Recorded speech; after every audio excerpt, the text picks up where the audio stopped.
Once again, welcome to our session and workshop on British Council Great Scholarships. A little rundown of what the session will look like. I will first introduce Project EduAccess in case this is your first time encountering us through one of our workshops. Um, I will introduce our lovely panelist Prerna, who will give us an overview of the Great Scholarship, what are the eligibility criteria for Indian students, requirement, the different types of funding, a specific timeline or what to expect in terms of the entire application process, the application form, Great Scholarship at University of Edinburgh, Prerna's own application experience, some general tips, and we will hopefully conclude with an elaborate Q&A session. So I encourage all of you to either send in your questions via chat or be prepared to unmute so we can go about them easily. Project EduAccess. Project EduAccess was born out of a realization that access to higher education, leadership, and professional opportunities is not without its barriers. With this realization, it is a modest attempt to improve inclusivity in these spaces by trying to remove some barriers for people applying from Global South. We try to do this through four key initiatives. These are mentoring, counseling, and role modeling, information, advice, and guidance, capacity building and leadership skill development, and evidence-based advocacy. In case this is your first time encountering us, I would highly recommend all of you to go to our website, projecteduaccess.com, or look it up on any other social media platforms like Instagram, LinkedIn, Twitter, and all of our previous sessions have been recorded on our YouTube channel where you'll find a lot of things. So I invite all of you to do that. Today, Prerna has decided to give us her lovely time off of a Saturday afternoon. Prerna has an LLM in criminal law and criminal justice from University of Edinburgh. Prerna speaks English and Hindi. As for myself, my name is Asma Shakeel, and I'm reading for an MST in Global Imperial History at Oxford, and I speak English, Hindi, Urdu, and Kashmiri. I think with that, I can hand it over to you, Prerna. Thank you so much. Thank you everyone who's joined me today. In India, it's like a Saturday evening, so yes, your dedication shows. So yeah, I'll quickly try to give a whole overview of what the scholarship is about, what are the eligibility criteria, how you can apply, sharing my own experience with this scholarship, and then I hope that I try to give more time to the Q&A part because I feel like a lot of questions and real interaction and magic happens there. So yeah, let's start. So basically, Great Scholarship is one of the British Council scholarships. So it offers, as you can see from the screen, students from 15 countries have the opportunity to have at least £10,000 towards their tuition fee. So what the scholarship does it is done in partnership with the other organization, which is the higher institute. So for example, if it's in the partnership with the University of Edinburgh, where I studied, so the British Council Great Scholarship would give at least £10,000, and then the rest would be dependent upon the partner university if they want to give 1,000, 2,000, 20,000, depending on whatever they want to do a full match, they can do that, and the whole amount goes then to the 1 year of full tuition fee of the student for the taught program of 1 year. So that is why it says at least £10,000, because that is the minimum that the British Council gives. The rest depends on the partner organization, the partner institute, and how much they are putting through, and the combined fund then goes for the scholarship. So as you can see in the academic year 24-25, 210 scholarships were offered by 71 universities across England, Wales, Scotland, and Northern Ireland. As I mentioned, this is a jointly funded scholarship program with British Council and the UK higher education institutions. And India is one of the countries in the list which the British Council provided the Great Scholarship to. So there's a whole list of the countries eligible for this particular scholarship and also for particular programs. So India is one of them. And if you go to this link, then you can see what other partner organization and universities are available here. Now, yes, the minimum eligibility criteria. What do you require to even apply for a great scholarship? So, do you need to have an undergraduate degree? So yes, for the academic year 2025 to 26, there are 26 postgraduate scholarships available, and Great Scholarship is one of them. As we discussed in the previous slide itself, it's a minimum of 10,000 rupee tuition fee for 1 year postgraduate course. If your course runs more than a year, it would not increase. If your partner institute is not giving any other amount, it would stay to £10,000 only. So that is why I keep emphasizing on the point that it is minimum 10,000, because it can be as much as covering your entire fee, which is what happened in my case, which I will run through when I'm coming to my experience and how did I apply, because University of Edinburgh put in their funding and then it gave fully funded scholarship. So it can be fully funded as well, depending on the partner organization and the course, but the minimum 10,000 is definitely there. And so you can see each scholarship is jointly funded. There's all this information available on the website itself.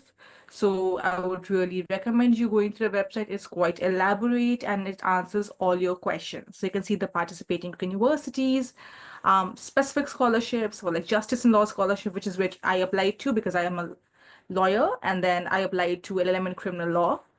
There are specific universities for science and tech, and then the rest slides we look into what are we looking for in a great scholar and how to apply.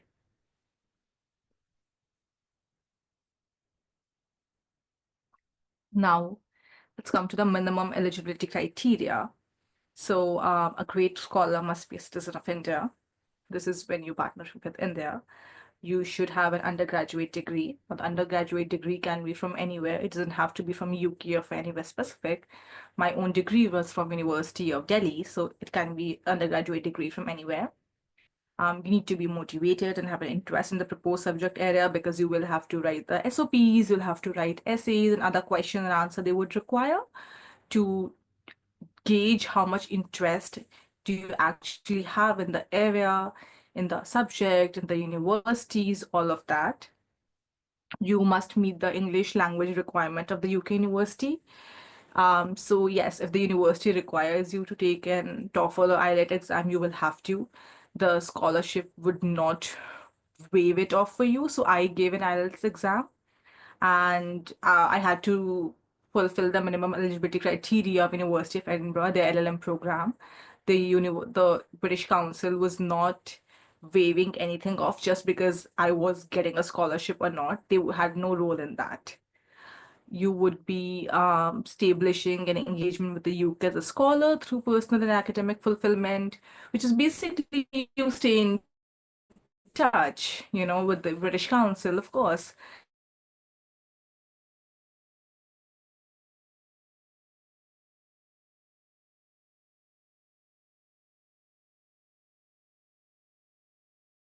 Like 5 years now since my scholarship, and it's not anything hectic.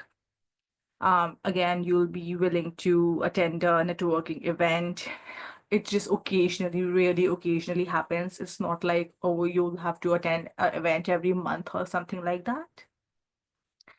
Again, the rest of the provisions are also about how you should be, you're basically an alumni of a great scholarship, so how you should be feel connected and all of that, which you would do as an alumni of any university or your college or your school. So it's as same as that.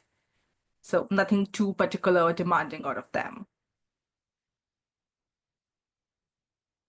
Yeah, I think we've just already covered it. Just to be clear, that you have to be a citizen of India, have an undergraduate degree, be motivated, and meet the English language requirement of the UK university you're applying to.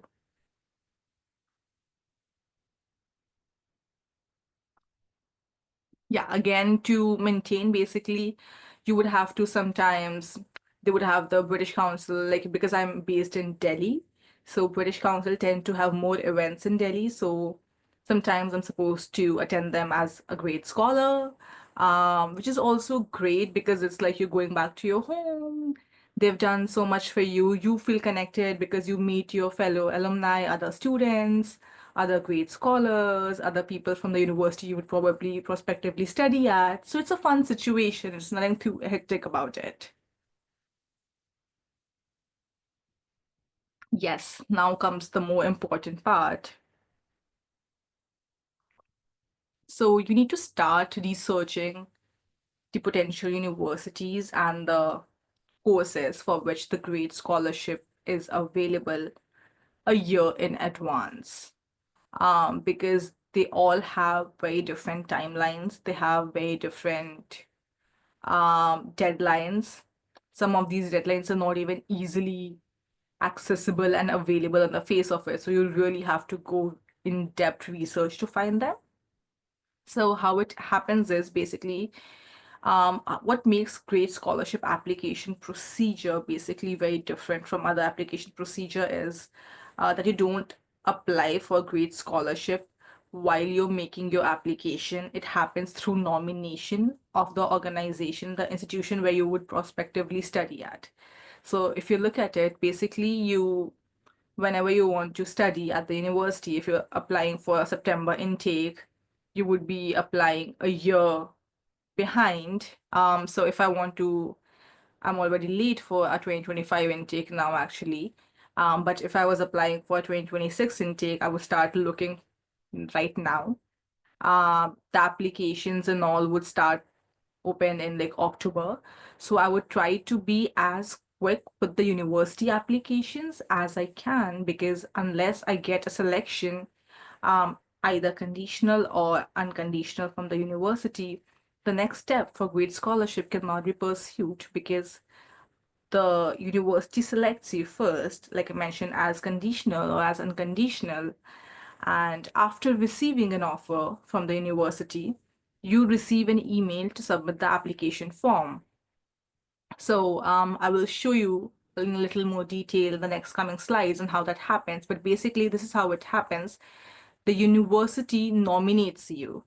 You can't apply to grade scholarship directly on your own. You have to do it through the university. That is why it is really important to not only apply to the university, but also secure a seat with them to apply for grade scholarship. Um, Once the grade scholarship application nomination process happens, then you will be in late spring or early summer. So yeah, for me, the application process started in like March, and then I was told in April that I was nominated by the university to the British Council. And then the entire process with the British Council took another 3 months. And then finally in July, the result came that I was offered the scholarship.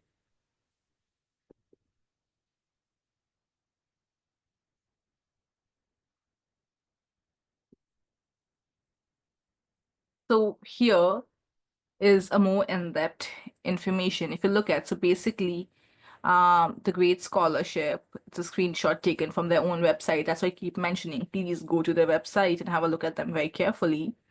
So again, a minimum of £10,000 towards a tuition fee, post 1 year taught postgraduate course. Again, I think every word here is really important because this is for 1 year taught postgraduate courses. It would not be applicable to 1 year research postgraduate courses. So other scholarships would be, might be, but for this, it has to be a 1 year taught postgraduate course. So if you look at the academic year, this is this academic year, over 200 scholarships are offered by over 70 universities across England, Wales, Scotland, and then Ireland. And you can also see a list of countries from where the students can apply to. So you have Bangladesh, China, Egypt, France, Ghana, Greece, India being one of them. And then on the right-hand side, you can see, for example, they've taken out this great scholarship for justice and law. So this is for students who want to pursue a higher education to study law at a UK university, which is what I did. So the students can apply in a range of courses, including human rights, criminal justice, commercial law. My course was an LLM in criminal law and criminal justice, so it fell under this particular category. And again, a minimum of £10,000 tuition fee. So here in this case, they're also partnering with the Ministry of Justice. And again, now specifically the university is participating and to which country they give to for the law and justice course is on the right hand side. So now you can see there are fewer countries which are participating in this particular program with law and justice. So the great scholarship is very discretional in terms of who is participating, the countries and the institutions, and even within a partnering institution, it can be that they give, for example, a great scholarship for masters in criminal law, but they don't give in commercial law. It can be upon them on which course they want to give it to. So you really need to do your in-depth research to figure out if you're eligible for that scholarship or not.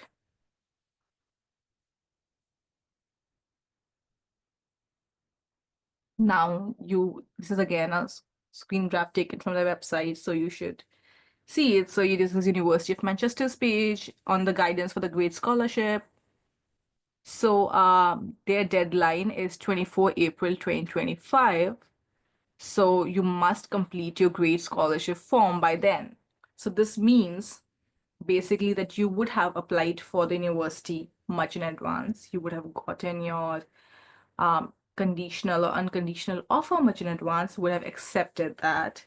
And then you would have already filled out the form for the Great Scholarship application process by 24 April. So you can see the timeline is quite strict and requires a lot from you.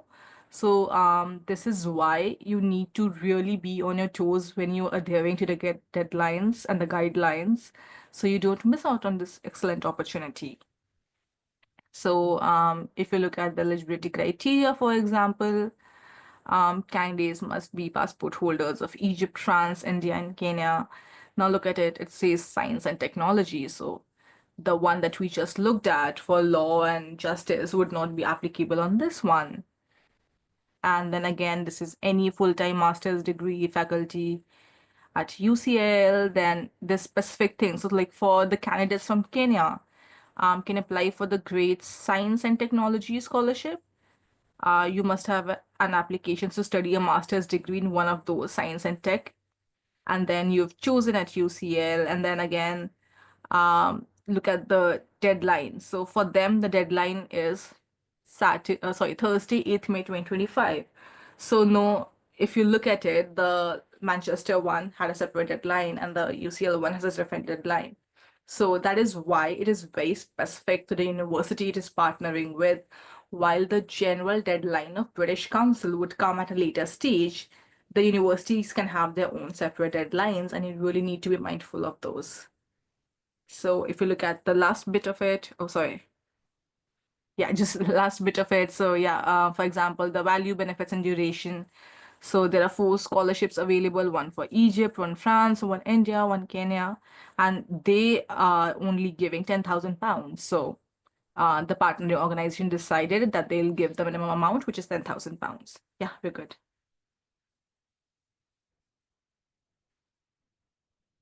Now, this is an example of the funding page at the university website that lists great scholarship. Here are the scholarships that are available to study at the University of Birmingham. So if you look at it, basically, look how different the deadline is, first of all. This is 5th April 2024 at the 4 p.m. And then what you do here is trying to say that all the scholarships, all the funding opportunities that is available would be listed. So all these universities have like a funding or like a scholarship help page where you can see the different scholarships that are available for your course. You can see the eligibility criteria and you can decide which scholarship to apply for. So as you can see, there's so many scholarships available, including the Great Scholarship 2024. Now it has in 2 parts. One is for India and Ghana, and the other one is for Nigeria, which says LLM only. So again, if you can see, it's very specific for like the people from Nigeria, the students, they're only giving it the ones applying to LLM. Whereas the same conditions are not for the India and Ghana for University of Birmingham. This is a university caveat. It is their discretion on how they're partnering and doing it.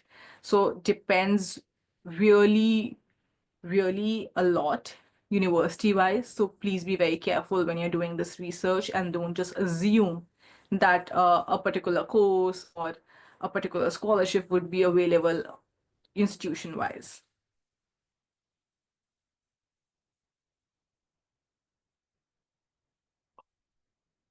So as you can see, we'll have to, so what the application process is like, you will have to visit the university page to find out what scholarships are available, what for what courses, for what departments is the great scholarship available. Like we just saw previously for Nigeria, it was just for LLM at University of Birmingham last year.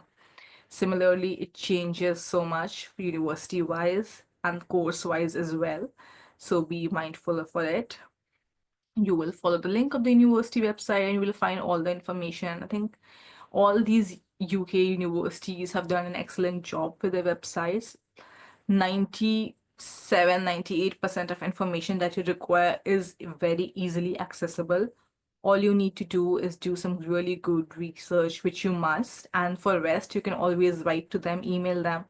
They are quite prompt with their responses as well, so you should not have any particular problem with it.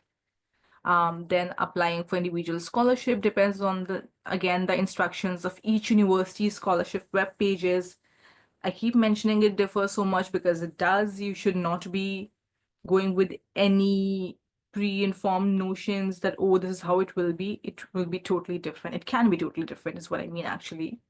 The successful scholars will be informed by the individual universities, and then the scholarship funding will be issued to the successful scholars by individual universities after their registration.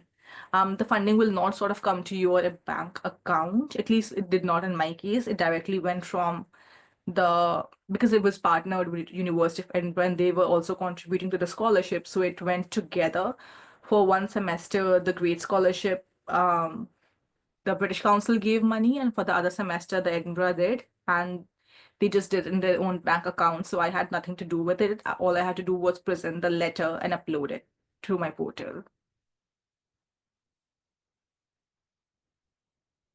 Now, again, if you look at how to apply, so the applications for the British Council Great Scholarship is through the applicant portal, and you will be able to. So now this is taken from University of Kent, as I can see. So again, you'll see how different this is from the Manchester, from the Birmingham, from the UCL.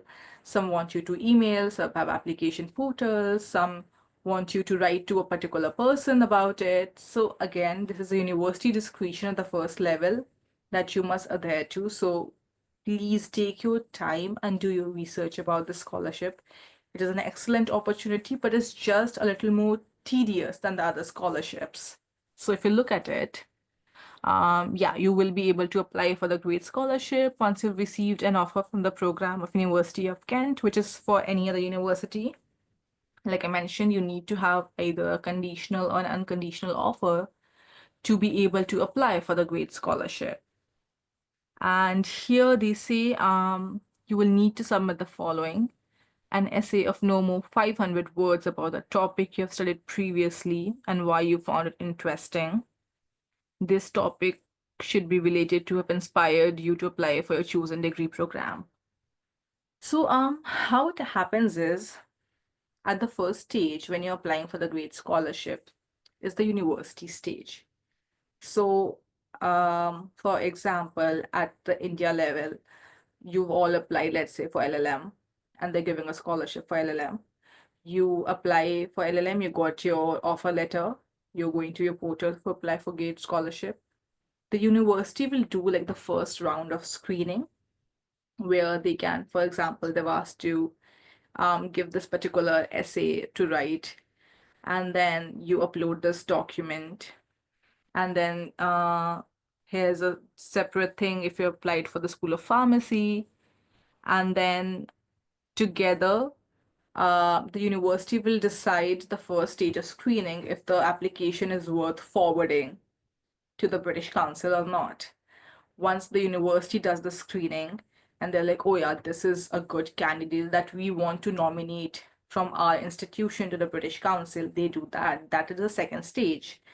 And then you will have to do a whole second stage of application process fresh again with the British Council, which you did with the university. So that is why it is quite time consuming. Like my application process started in March in terms of with the university. Then in April it ended with the university. In May it started with the British Council till July. So it took good number of months for this, but then this is how this the procedure is. So you need to hang in there with this tedious process a bit.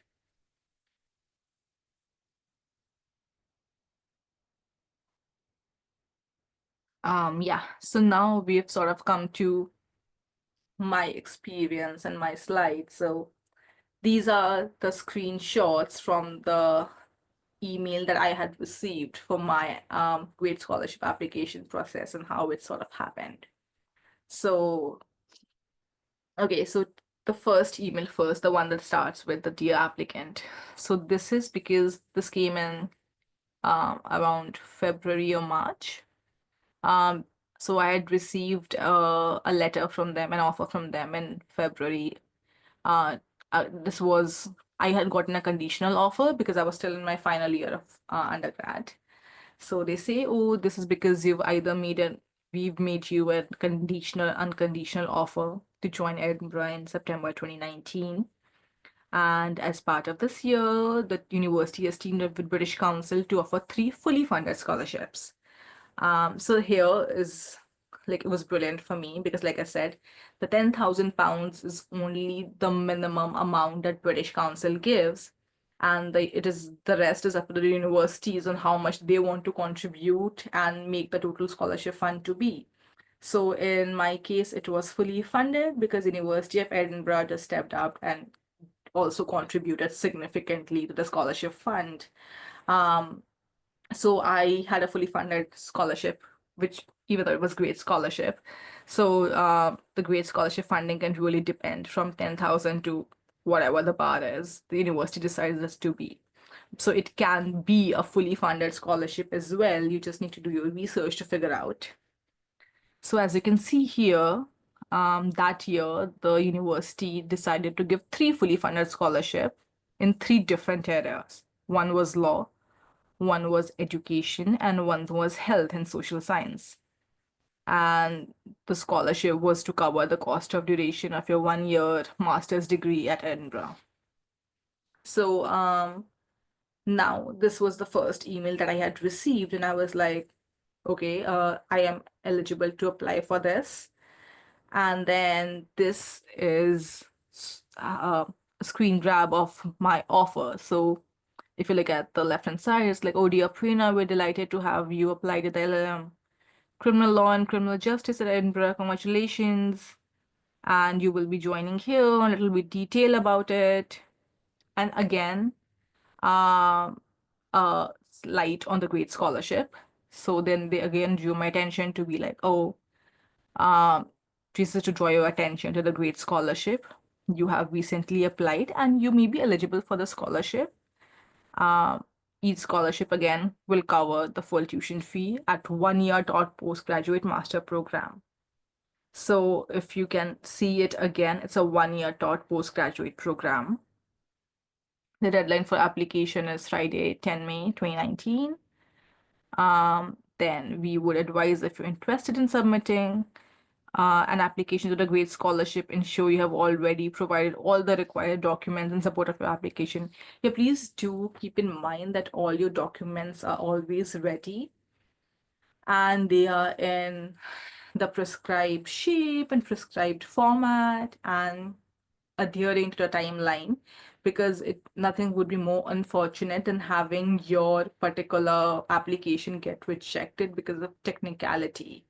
So please ensure that all your documents and everything is in the correct state so you can apply and you can upload and produce them as and when needed, and don't get rejected because of technicalities. So if you look at the how to apply for the Great Scholarships India, again, they've given their scholarship web page.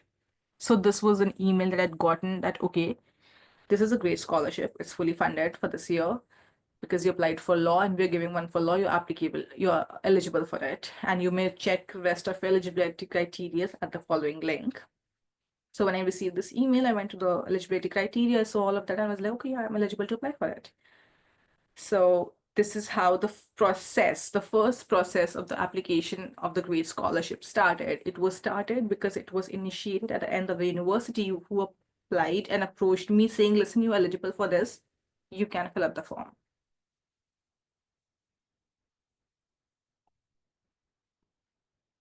Yes, so now I think like the Great Scholarship, just the application process is a confusing and tedious. I just want to take it a little slowly so you can understand because there are like different stages to it. So as you already saw, the first stage and how it was initiated was through the university when they're telling me, oh, you're eligible to apply for this particular thing. So now the stage one um, was the university telling you're eligible for it.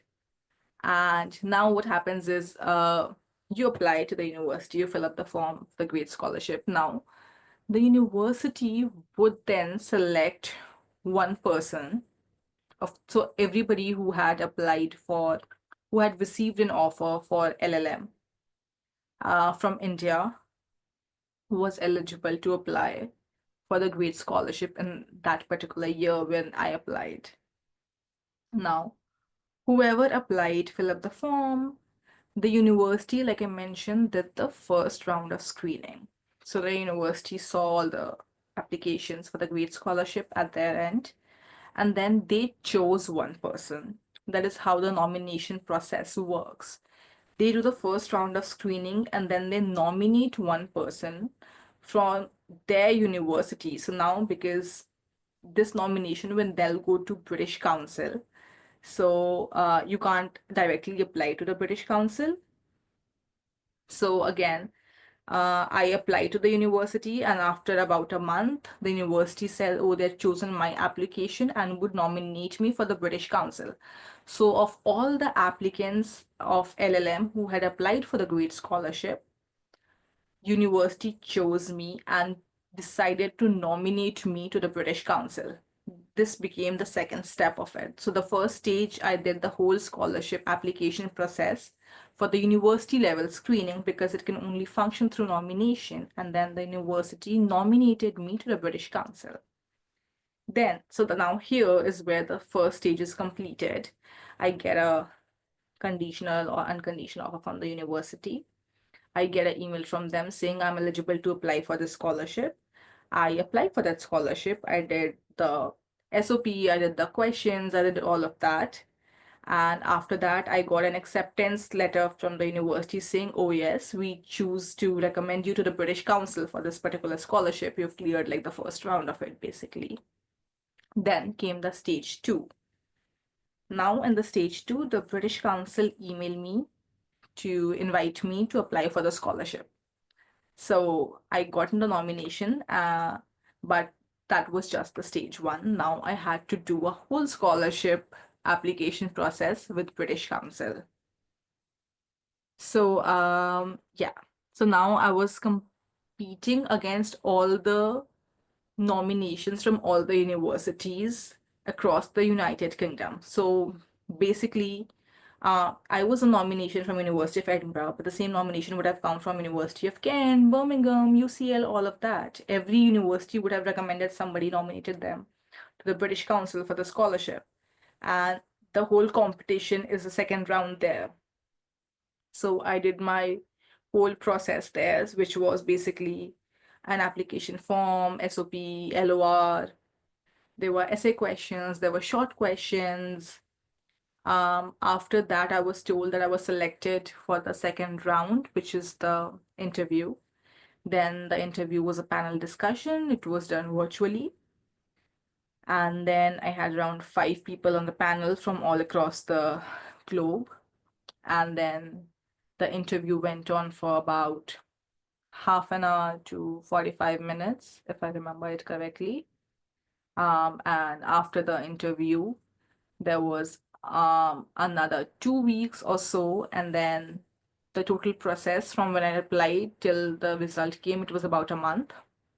And then I received, oh, sorry, it was a month that after I applied the first essay question, that I've been selected and would now be required to attend the interview, which is the final stage.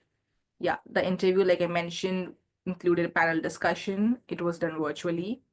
And then about 15 days later, the result came and I was awarded the British Council scholarship.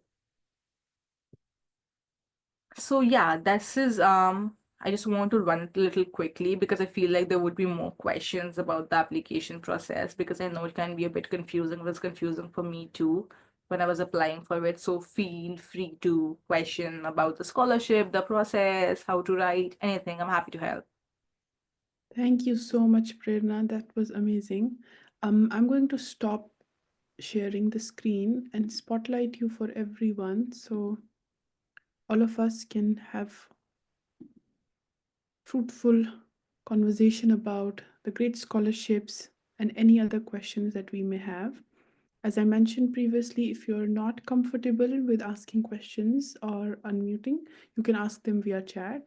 Prerna, I received a couple of questions directly in my message. I'll read them out to you. First Okay. question asking if grid scholarship is available for LSC. So again, you will have to go through the website of LSC and see if A, the grade scholarship is available, and B, if the grade scholarship is available for your particular course. So the list of the partnering higher educations is also available on the British Council Great Scholarship website. So that would be easier to see if that higher education LSE is listed there or not. If it is listed, then you can go to the website of LSE and check if your particular course that you are interested in pursuing at LSE, if that particular course is offering great scholarship or not. I think I checked in the meanwhile. I don't think I found LSC on Great Scholarship webpage. But again, like Prerna said, it's better to just do your deep dive as soon as possible. Hafsa asks two questions. For the second round, what kind of questions can we expect? Also, in your opinion, do you think studying from a tier 2 university in India, does it affect the scholarship application as in negatively? Okay, so in the second round, you would, I think a general SOP is always there, which would be about why do you want to pursue the course and why do you want to pursue from this particular university? What are your short-term and long-term goals? Then there was a lot of emphasis on why do you want to study with the UK and why should you be given the scholarship? I think it's important to note here that grade scholarship is a purely academic record-based scholarship and not on the basis of socioeconomic factors. So, if you do not, so we were told to not highlight our socioeconomic background so much because it is not a need-based scholarship. The scholarship completely looks at your CV, your whole performer basically, but is not looking at your socioeconomic background as much. So while you can make like a passing remark about it on how the scholarship would be really beneficial to it, don't make your socioeconomic background the complete basis of your application process because that is not how it is given. So that is in terms of the kind of questions you can expect. Now, in terms of B, just because you are from a second tier college or city does not like hamper your chances of getting a scholarship. What is important is how great your total overall profile is. So your marks, if your marks are great, because specifically coming from like law is still quite conventional and traditional course in terms like it focuses a lot on the marks. So for example, for Edinburgh, since I was a final year student, so my total marks were not, of course, out. So I had received the grade scholarship before my final year result was out. So of course, getting a scholarship proved some sort of capability, but Edinburgh was still adamant that I must get this particular grade to get admission. So even if I had a scholarship that did not secure my admission at Edinburgh, I had to get their minimum cut-off marks, and then otherwise my entire scholarship and entire offer would be rescinded by them. So your marks, I would say, again, depending on the course you're applying to, but for law, I can tell they are still very important. And of course, your overall internships, your profile, if you have work experience, just because you are from a particular college would not just significantly lower down your chances of getting selected. While being from an excellent college might increase your chances, being not from an excellent college will not decrease your chances. So, yeah, that's about it. Great. Aksa, I see you've raised your hand. Would you like to unmute and ask? Yeah, she had said that I have to mention why I need the scholarship, why I chose the UK or the particular university. So these things I have also mentioned in my application SOP. So what the difference should be there in between both of the SOPs that I can highlight? So, a few things. A, the grade scholarship application comes with very strict word limits. So the question that you would have to answer would be about, let's say, a particular question in like 100 words, 150 words, 200 words. So they need very concise and crisp answers. So you do not have time to go around it a lot. You just have to come to a point. So if I'm asking you for your short-term goals and give you like 60 words about it, you literally need that one sentence to type out that your goal itself. You can't go around saying, oh, I want to work here or do this or do that. It will literally be like, oh, I want to do this. So basically what difference it makes is that you would not only be when you're applying for a particular program, you're focusing a lot on why this program from this university, why this. I think lot of focus would just not be on the university, but just like UKA in general, because it's coming from British Council. So the focus has to be on why UK. And again, your overall answers, I mean, they're going to be overlapping, of course, because a lot of these questions are very similar. Even with the SOP, there's going to be an overlapping. The point being, you need to sort of, with every answer, tell on why you deserve it and how crisp of a manner can you communicate that. Because if you have 100 words, like I mentioned, you have to go dive straight into it, be very clear about it, and be convincing, which is a challenge. It's easier to write long passages telling how great something is and how you want to do wonders, but when you're asked to do the same thing in one line, it has to be impactful and powerful. Yeah. Thank you. Great, Aksa. Before I take your question, Yash, there are a few in the chat that have been waiting. So there's a question that asks how much does university name and extracurriculars play the role in getting the internship? But I think this means scholarship. Does the university's name from undergrad, which you've covered already, Prerna, but extracurriculars? And there's another question which I think you can take together. It's about 2:1 for one degree in law faculty. I think that means a grade. I'm not sure what a 2:1. I know this is the way they calculate grades in the UK. So Sarah's asking, did you have a 2:1 cumulative law degree? Okay, so about the extracurricular first. So I think, like I mentioned, your overall profile does matter a lot. So, yes, the extracurricular activities also matter a lot. Now, depending on which area you're applying to, I think the weightage of the extracurricular activities would depend on that. Because I can speak for law for myself. So I did indulge in a lot of extracurricular activities in terms of the societies, in terms of legal aid, mooting, writing and research. So I enjoyed writing and research. So I also come from an English honors background before my law. So that really helped with my writing and research. So I tried to develop it during my law, and then that showcased on my CV. And I believe that really helped because it was a clear focus, because Edinburgh is also a very research-based university. So Edinburgh's program, even their taught programs are very research based. So that helped my overall case that I was already good at research and writing. I was pursuing it and I wanted to do it.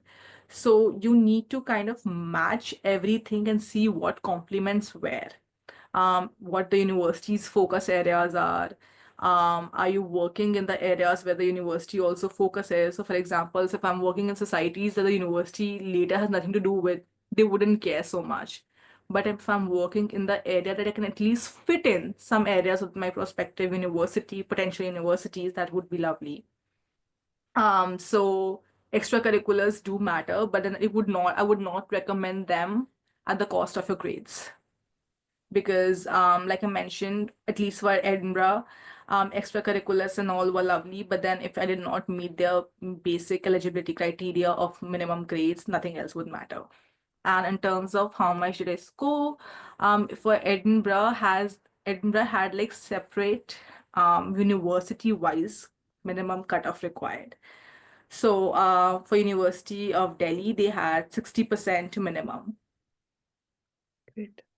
Thank you so much, Prerna. And of course, like she mentioned, it's very different for each university, and they have on their webpage a definition for what they classify as a first class, second class degree, and they also convert it to different GPA systems. And if you're always curious, you can always email them and ask them and tell them and inform them that the grading system at your university is different and give them enough information.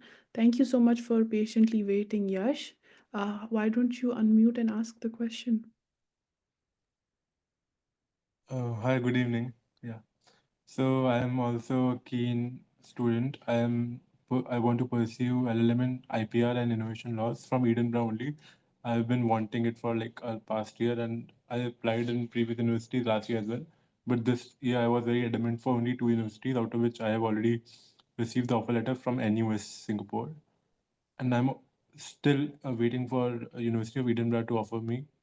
So my question was regarding that they have some certain quotas, like talking about law and justice. If we apply, obviously apply from law and justice in University of Edinburgh, like his is there any different weightage? Because I've also done my diploma in cyber laws. Apart from it, I've also done some certificate courses and research papers published in this particular area, and this reflects my interest in the particular subject. So this does this really help in getting me first of all offer letter, and then second of all scholarship towards the same niche I want to pursue? So when did you apply to Edinburgh? uh early this year, January starting, Okay, yeah. so you still have time to hear back from them. They take somewhere between like 3 to 6 weeks, depending. So I think I also applied to Edinburgh about the same time, like the end of like December or something. And then I heard from them in January, and then I had to accept like my offer by March. So this was like the timeline for the university acceptance for me. Now in terms of the eligibility and like the quota and all, there's no particular quota within law. So like I said, it was law and justice. So everybody whose courses align within law and justice would be eligible to apply for it. They not prefer anyone within law or justice over another. It would depend a lot on your own profile and your application process. There's no internal competition between courses, there's only internal competition between applicants. All Um, right, but that thing of my peculiar interest towards that subject, like my research paper, my certifications, I got a quiz, I won a quiz in cyber law, and then I did a diploma also there. So does that really have, like, You does that applied really for IPR, right? innovation laws and IPR, yeah. Tech So law. you'll have to fit your basically again it would depend on how you write your motivation. You of course like whatever additional you have done in terms of cyber law and like diploma and all, it would add to your interest and your motivation and probably to your short-term goals about it. But it depends on how you sort of put it in words and explain it rather than just enumerating that I've done this. It also has to show on how it will help you, the university and UK in general. All right, thank you. there's a question in my chat directly. It asks, I would like to know that since you were fully funded by the University of Edinburgh, did it cover housing, airfare, or monthly expenses? Also, what kind of questions can we expect in the interview? So no, it just covered all the does not cover the housing and the accommodation charges. It's all about the university charges, the tuition, whatever expenditure would come at the end of the university, they'll take care of it. So you probably wouldn't even find out about it because they just like from the very beginning, I never had to pay anything to the university at all because they just took care of it from the very beginning, but they don't take care. It's not like a stipend based thing. It's not that in scholarship where you're given a stipend or housing or any of that. It's just about a university expenditure, but takes away the major chunk because the scholarship, because the tuition fee is so high. And for any other fee that you would have to give to the university, it's all there covered. The second about the panel discussion of interview, it was everything under the sun. I was asked about my personal journey, my CV, my profile, my internships, my the papers that I've worked on, my research, questions on criminal law, case laws, provisions, because like I mentioned, they had a panel from that consists people from all over the globe. So they also had like senior Indian professionals on board. So they asked me on, I was, yeah, questioned me on criminal law, the provision, the case laws, what is happening. They also asked me questions on space law that had nothing to do with either my CV or my inclination or anything, but they can just ask you anything they want. I think it was also sort of see on how you react to a question like this coming to you because you don't see. I applied for like law, LLM in criminal law and criminal justice. It has nothing per se to do with space law. And then I'm asked technical questions on it. So I don't know what the purpose was for that, but then you can be asked anything and everything under the sun. I was at least. Great. And just to mention something that Prerna has already flagged, the fact that her tuition, all of it was covered through the combination of great scholarship was only applicable to University of Edinburgh. So if you're applying to any other university, it may be so that the university doesn't pitch in any money and you might just get $10,000. So for that, even the tuition might not be covered. So she, Yeah, like I had a friend who applied to like King's and King's was not contributing anything the year, so they only had 10,000 pounds and they had to pay everything else. So it totally depends on the university and the course. right. There's another question that asks how much, yeah, do publications help in getting, it says internship, but I think it means the scholarship. I would say I really think it helped me a lot, but it also depends. It's not just the number of publication, it's also the kind of publication. Where are you getting published? What topics are you writing on? Are they aligning with the course you want to study and your long-term and short-term goals? So nothing is sort of looked in isolation. You have to eventually build all of it. So a lot of my written work were in criminal law, were in gender justice, which also aligned with the program that I was doing and the work I wanted to do after my master's. So it all fit in together. But publications definitely matter, but not like the one you pay for, because they are also smart people there. They look at where you're getting published. There's a whole fact check team sitting there looking at every small detail about your application process. So don't lie on it and get like immediately rejected or just like write random blogs and put it on there because that also does not give a good impression. So quality over quantity definitely, but otherwise, yeah, publication do matters. Sarah asks, I scored 59% in my LLB, which is a 2:2 degree. Most university and scholarships ask for a 2-for-1 degree. Should I take a chance and apply or not for the great scholarship? Um, you may want to write and ask them because there were certain scholarships that even required like a 70% to apply for the scholarship. And then if you know, like University of Delhi don't get like 70% in law undergrad to apply. So I asked them if I should apply because the university does not give so much marks, and they said no, don't bother. We are very strict about minimum eligibility criteria, and so was University of Edinburgh. Like I mentioned, they were very strict about it. And a lot of other universities and scholarships that I know are very strict about their minimum eligibility criteria. While the university for their application might still consider you overall, a lot of scholarships don't.